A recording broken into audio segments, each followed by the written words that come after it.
Exodus chapter 32. When the people saw that Moses was so long in coming down from the mountain, they gathered round Aaron and said, "Come, make us gods who will go before us. As for this fellow Moses who brought us up out of Egypt, we don't know what has happened to him."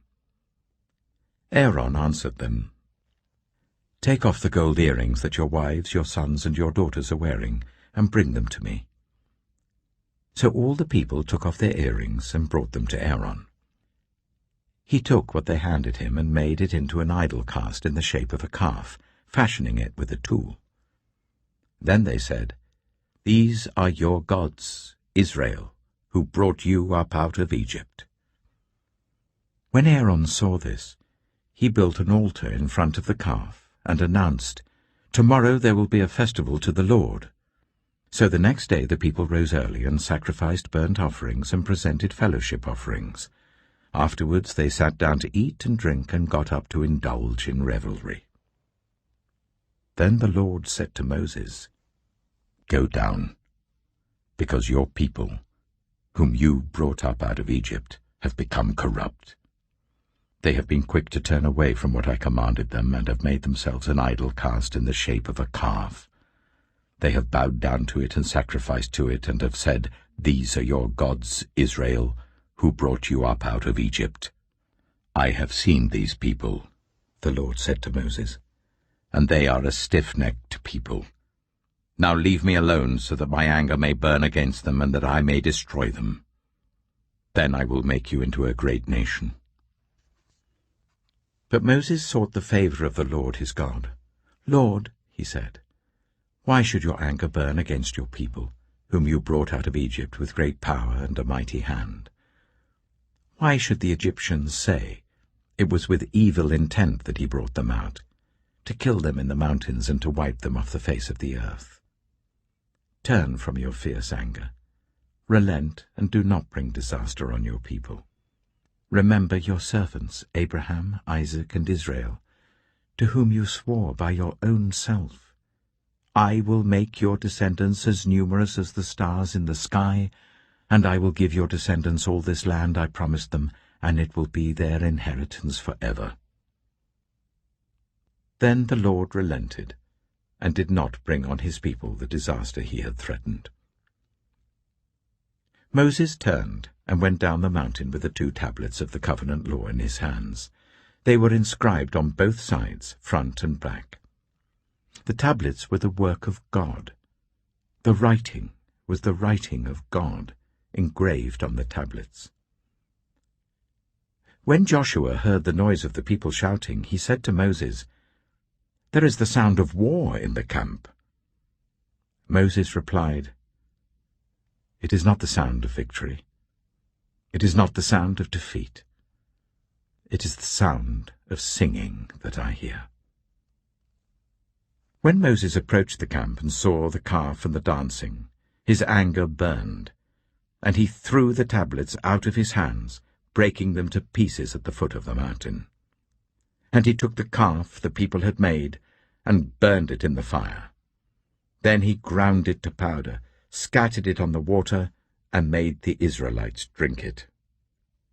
He said to Aaron, "What did these people do to you, that you led them into such great sin?" "Do not be angry, my lord," Aaron answered.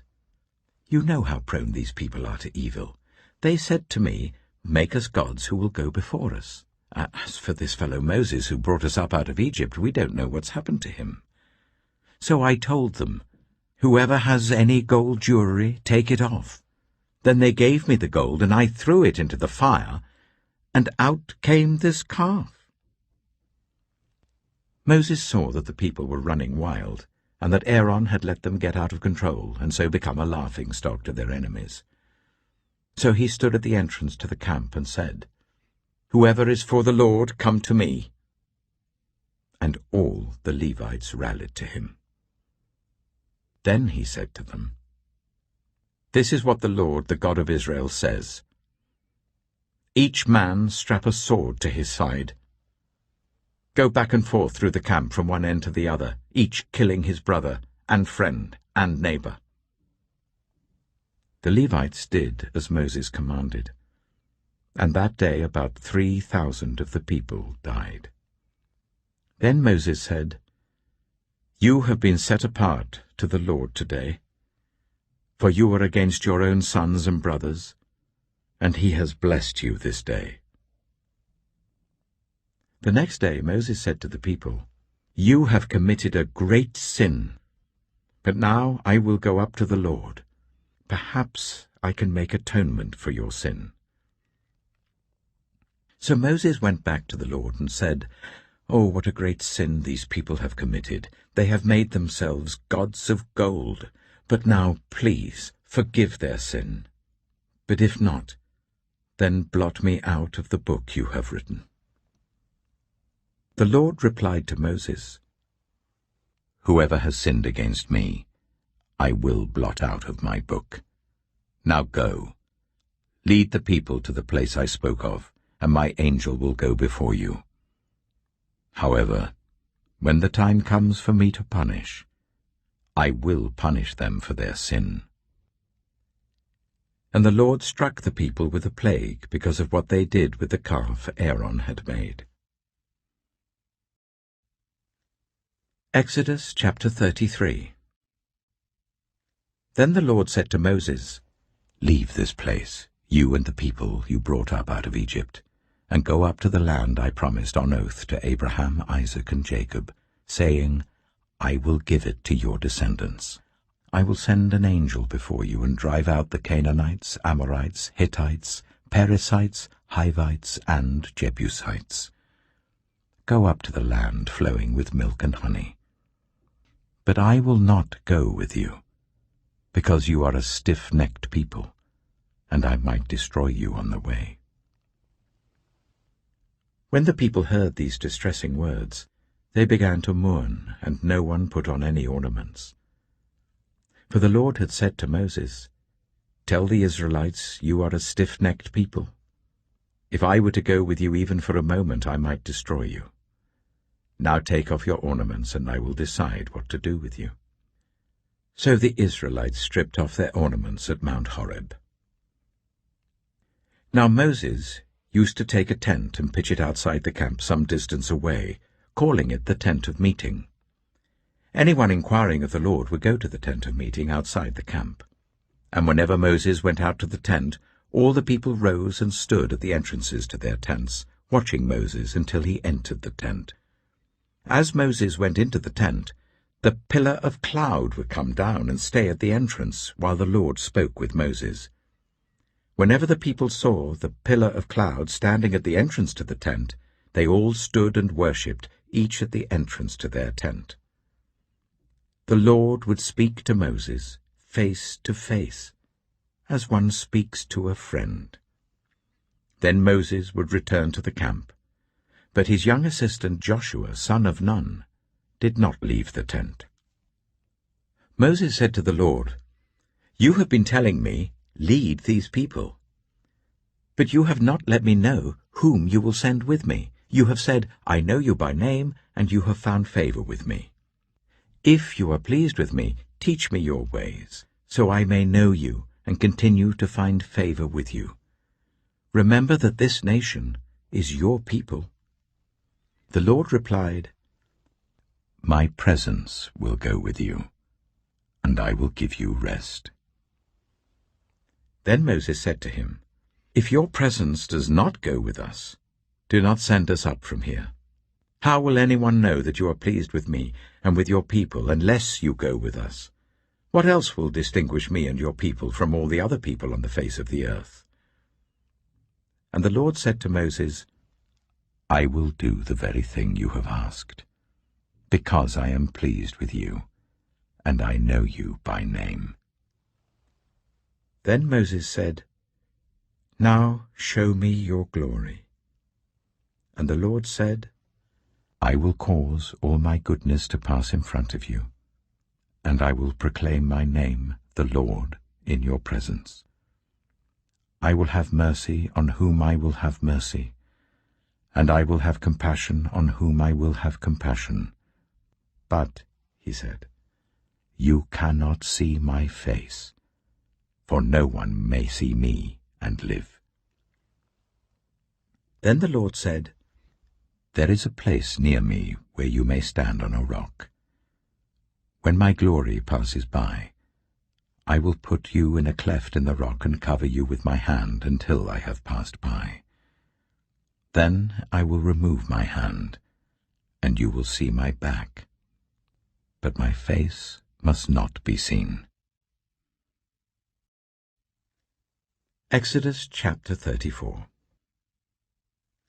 The Lord said to Moses, "Chisel out 2 stone tablets like the first ones, and I will write on them the words that were on the first tablets which you broke. Be ready in the morning, and then come up on Mount Sinai. Present yourself to me there on the top of the mountain. No one is to come with you or be seen anywhere on the mountain. Not even the flocks and herds may graze in front of the mountain." So Moses chiseled out 2 stone tablets like the first ones, and went up Mount Sinai early in the morning, as the Lord had commanded him, and he carried the 2 stone tablets in his hands. Then the Lord came down in the cloud, and stood there with him, and proclaimed his name, the Lord.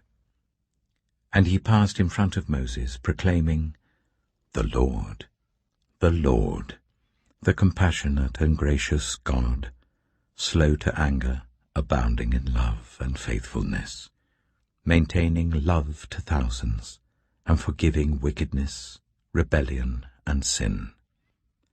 Yet he does not leave the guilty unpunished. He punishes the children and their children for the sin of the parents to the 3rd and 4th generation. Moses bowed to the ground at once and worshipped. "Lord," he said, "if I have found favor in your eyes, then let the Lord go with us. Although this is a stiff-necked people, forgive our wickedness and our sin, and take us as your inheritance." Then the Lord said, "I am making a covenant with you. Before all your people, I will do wonders never before done in any nation in all the world. The people you live among will see how awesome is the work that I, the Lord, will do for you. Obey what I command you today. I will drive out before you the Amorites, Canaanites, Hittites, Perizzites, Hivites, and Jebusites. Be careful not to make a treaty with those who live in the land where you are going, or they will be a snare among you. Break down their altars, smash their sacred stones, and cut down their Asherah poles. Do not worship any other god, for the Lord, whose name is jealous, is a jealous God. Be careful not to make a treaty with those who live in the land, for when they prostitute themselves to their gods and sacrifice to them, they will invite you, and you will eat their sacrifices. And when you choose some of their daughters as wives for your sons, and those daughters prostitute themselves to their gods, they will lead your sons to do the same. Do not make any idols. Celebrate the festival of unleavened bread. For 7 days eat bread made without yeast as I commanded you. Do this at the appointed time in the month of Aviv, for in that month you came out of Egypt. The first offspring of every womb belongs to me, including all the firstborn males of your livestock, whether from herd or flock. Redeem the firstborn donkey with a lamb, but if you do not redeem it, break its neck. Redeem all your firstborn sons. No one is to appear before me empty-handed. 6 days you shall labor, but on the 7th day you shall rest. Even during the plowing season and harvest you must rest. Celebrate the festival of weeks with the first fruits of the wheat harvest, and the festival of ingathering at the turn of the year. 3 times a year all your men are to appear before the sovereign Lord, the God of Israel.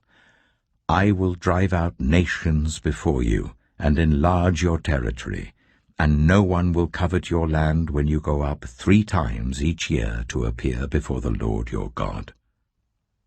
Do not offer the blood of a sacrifice to me along with anything containing yeast, and do not let any of the sacrifice from the Passover festival remain until morning. Bring the best of the first fruits of your soil to the house of the Lord your God. Do not cook a young goat in its mother's milk. Then the Lord said to Moses, Write down these words, for in accordance with these words I have made a covenant with you and with Israel. Moses was there with the Lord 40 days and 40 nights, without eating bread or drinking water, and he wrote on the tablets the words of the covenant, the 10 commandments. When Moses came down from Mount Sinai, with the 2 tablets of the covenant law in his hands, he was not aware that his face was radiant because he had spoken with the Lord. When Aaron and all the Israelites saw Moses, his face was radiant, and they were afraid to come near him. But Moses called to them. So Aaron and all the leaders of the community came back to him, and he spoke to them. Afterwards all the Israelites came near him, and he gave them all the commands the Lord had given him on Mount Sinai. When Moses finished speaking to them, he put a veil over his face. But whenever he entered the Lord's presence to speak with him, he removed the veil until he came out. And when he came out and told the Israelites what he had been commanded, they saw that his face was radiant. Then Moses would put the veil back over his face until he went in to speak with the Lord.